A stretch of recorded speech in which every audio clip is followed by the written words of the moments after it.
Hey, what's up, guys? This is Mansplaining Mike. This is the Mansplaining Mike show, and today we're going to get into more of the failures of the Secret Service when they were supposed to be protecting Donald Trump during that assassination attempt on him. There were a lot more failures than what we got into the last time, including there's evidence that a local police officer had actually climbed up on the roof, saw Thomas Matthew Crooks, had a rifle pointed at him, and retreated back down. That was reported here by the AP, who had spoke with one of the sources about the police officer who climbed up on the roof on which the would-be assassin Thomas Crooks was waiting, but allegedly he took no direct action against him. The Associated Press reported that one local officer climbed up on the roof, encountered Crooks, who pointed his rifle at the officer, and the officer retreated down the ladder. Man, these officers are supposed to be putting their lives on the line to protect us. That's what they're paid to do. And when your job is to protect the former president, you'd think you would take it more seriously than to retreat when there's a gun pulled on you and leave the guy to take an open shot at Donald Trump. I mean, this was definitely a failure, at least by him. And here's some other articles I'm going to pull up that you can see there was other signs of trouble. There was reports of trouble. There was so many signs, so many opportunities to stop this shot from being took, that there's no excuse, including evidence that he was spotted 30 minutes before the shooting ever took place. The Secret Service have released a statement following the attempted assassination in which the agency assured the public that it added protective resources and technology and capabilities as part of the increased campaign travel tempo for Trump's Butler rally. They're trying to avoid taking any type of responsibility for their missteps and their misactions. I mean, there's no way that they can sit here and act like there's any innocence on their end. I mean, innocence in the fact that maybe they didn't do it on purpose. I mean, that depends on who you ask. I mean, I would say that these failures were things that they shouldn't have failed doing, unless if they were intentionally making errors as to not protect the president. I mean, there was not that many buildings in the near vicinity.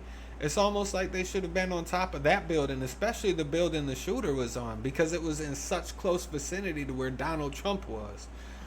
I mean, it's just a miracle that Donald Trump is still alive. Thank God. Maybe the wind blew hard and carried the bullet an inch over and made it hit his ear instead of his head. We don't really know how that happened, how he missed the shot. I mean, it was 450 feet. There was wind blowing. It seems like he took it fast, as he had been interrupted by the officer who had climbed up there, because he had to turn around and point his rifle at the officer. So then when he did that, did he take the shot quicker than what he would have liked to in order to still be able to take the shot? We don't know. We don't really know why the shot was missed. We don't know the shooting level of this kid. We do know that he tried out for a marksman team in high school. He didn't make it onto the team, so he wasn't even the best marksman in his high school, which might add to why he missed. I mean, I'm not sure. There was other reports that he didn't even have a scope on the rifle. So that would have been a pretty good shot to have hit somebody's ear if you were aiming for their head and you didn't have a scope and you still managed to hit their ear. At 450 yards, that's a really hard shot to take with iron sights, in my opinion anyway. Breitbart also had reported another shocking report that came from the original source of the WPXI Channel 11. In fact, they're talking about the same story I had pulled up earlier, where a law enforcement officer had spotted Crooks on the roof 30 minutes earlier, from before the shot was even taken. Like I said, I'll keep pulling these up. I think they're important to see all of their failures. But even with all of those failures, the director of the Secret Service, Kimberly Cheatle, she doesn't want to take any credit or give the Secret Service any credit for their failures. I mean, she just wants to cover it up and expect that you guys will just forgive them, which I don't think you should do. Sat down with Director Kim Cheatle today for an exclusive interview. What was your reaction when you saw the events unfold on Saturday? Shock, and then concern, obviously, for the former president. This is an event that should have never happened. Who is most responsible for this happening? What I would say is that the Secret Service is responsible for the protection of the former president. So the buck stops with you? The buck stops with me. I am the director of the Secret Service. It was unacceptable, and it's something that shouldn't happen again. The President and Homeland Security Secretary said today they had 100% confidence in you, but there are some members of Congress calling on you to resign. I appreciate the Secretary's comments, and we're going to continue to be transparent and communicate with people. You plan to stay on? Absolutely. I do plan to stay on.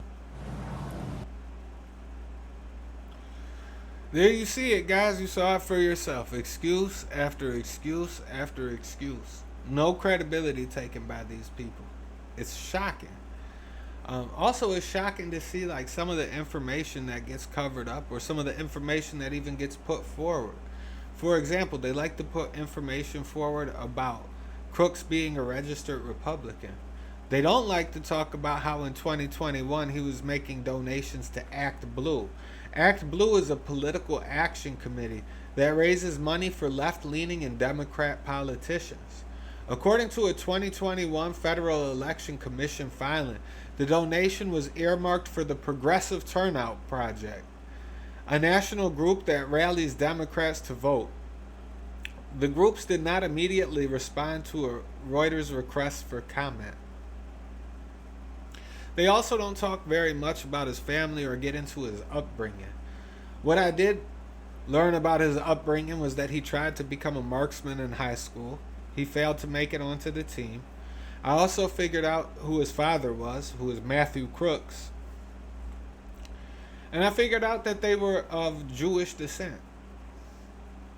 Sat down with director Kim I Cheatle. mean, it took a lot for me to figure out all this stuff. I don't know why they would try to cover up information like that. It seems like that's information that the public needs to be able to see. Anyway, it was nice talking to you guys. I'm glad if you guys were able to tune in. I hope you guys tune in to the next one. Make sure to like, comment, and subscribe so more people can see this and come across the content. Again, I appreciate you guys and have a wonderful day.